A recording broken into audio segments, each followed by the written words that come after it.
Now we are discussing about the maximum power transfer theorem verification. What is the aim is to verify the maximum power transfer theorem. What are the circuit diagram first you have to see. First we need to apply the 8 volts battery. This is the 8 volts battery we have to apply. First how we have to apply the 8 volts battery once you have to see. This is the tray, right? Electronic tray. In this electronic tray, first we have to take which one we have to take, positive to positive and negative to negative we have to write, positive to positive and negative to negative, right?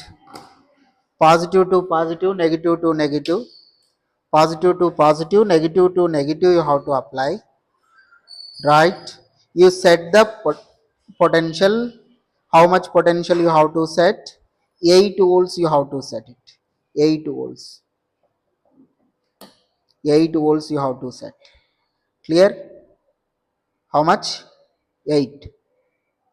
Positive to positive and negative to negative you have to apply. 8 volts you have to set. Properly not functioning now.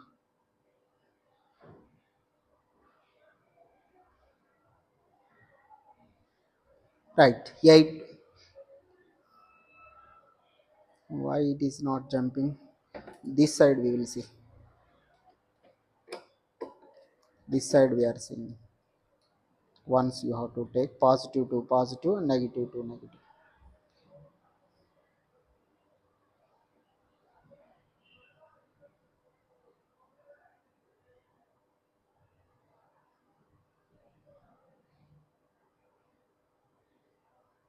Right, 8 volts we are applying. 7.86 or 8. Okay. Now after setting this 8 you have to set like this. Now we will see positive to 220 resistance. 220 resistance you have to check. This is the multimeter, right? From this multimeter you have to see how much resistance is there. 100. Now you will see how much resistance is there. 219, 220. From you have to take this resistance, you have to keep like this.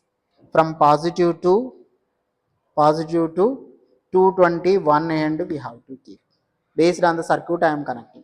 Next you have to take one more 220 resistance we are taking. No? After taking the 220 resistance, we have to use, this is the millimeter, no? Milliamps, no? Right, milliamps, milliamps,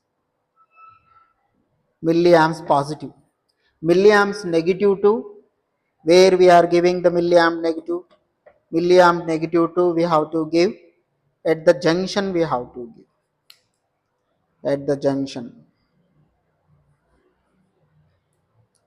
right? At junction we are keeping one junction, right? Junction to load resistance. This is the load resistance, one terminal end we are keeping the load resistance. Load resistance next end where we are giving the load resistance next end we have to give ground, correct? Load next end is ground. Now you will see load resistance next end is ground, power supply next end also ground, power supply ground is negative is ground. Next voltmeter we have to take. This is here two variety of voltmeters are there. Here we are supplying the battery supply. This is the DC current. That's why we are giving the DC voltmeter, not AC. While we are applying the AC function generator, we will take this one AC voltmeter. But now we are applying the power supply. That's why we have to take DC voltage. DC voltage. DC voltmeter we have to apply. DC voltmeter positive you can take, where we have to take at the junction, we have to take at the junction DC voltmeter positive, right? Next we have to take that negative, you have to apply into the ground. Negative you have to apply the ground.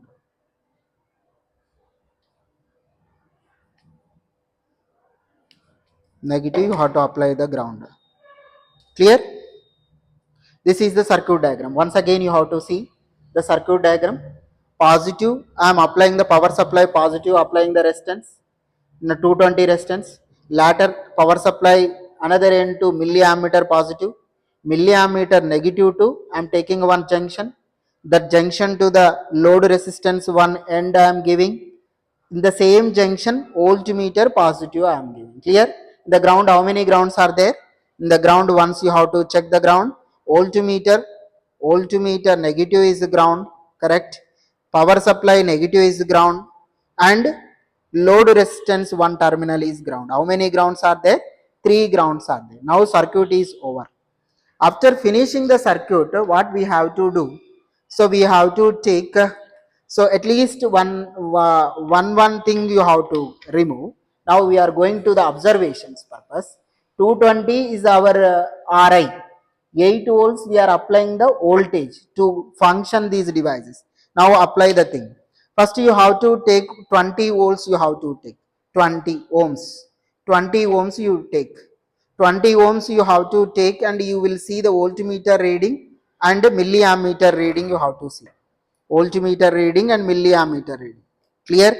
And later you have to take 40 and you have to write the milliammeter and the voltmeter readings you have to write. You have to write the milliammeter and voltmeter. Later you have to take the 100, 100, 200, 300, 400 you have to take, and you will take these values, voltage and current values you have to take. Later, after taking this voltage and current values, first you take the graph, load resistance versus power graph you have to take. Graph it will come like this. Wherever the 220 is there, no, initial resistance is 220, Ri is the 220. There, power is maximum power is transferred. Load resistance is equal to the initial resistance, maximum power is transferred, maximum peak came, power peak, and later it should be fall down. So from this, what we have to tell, the maximum power transfer theorem has been verified. It has been found that the maximum power is transferred at RL is equal to RL. Clear? Okay. This is the theory about the maximum power transfer theorem. Okay, na? Right.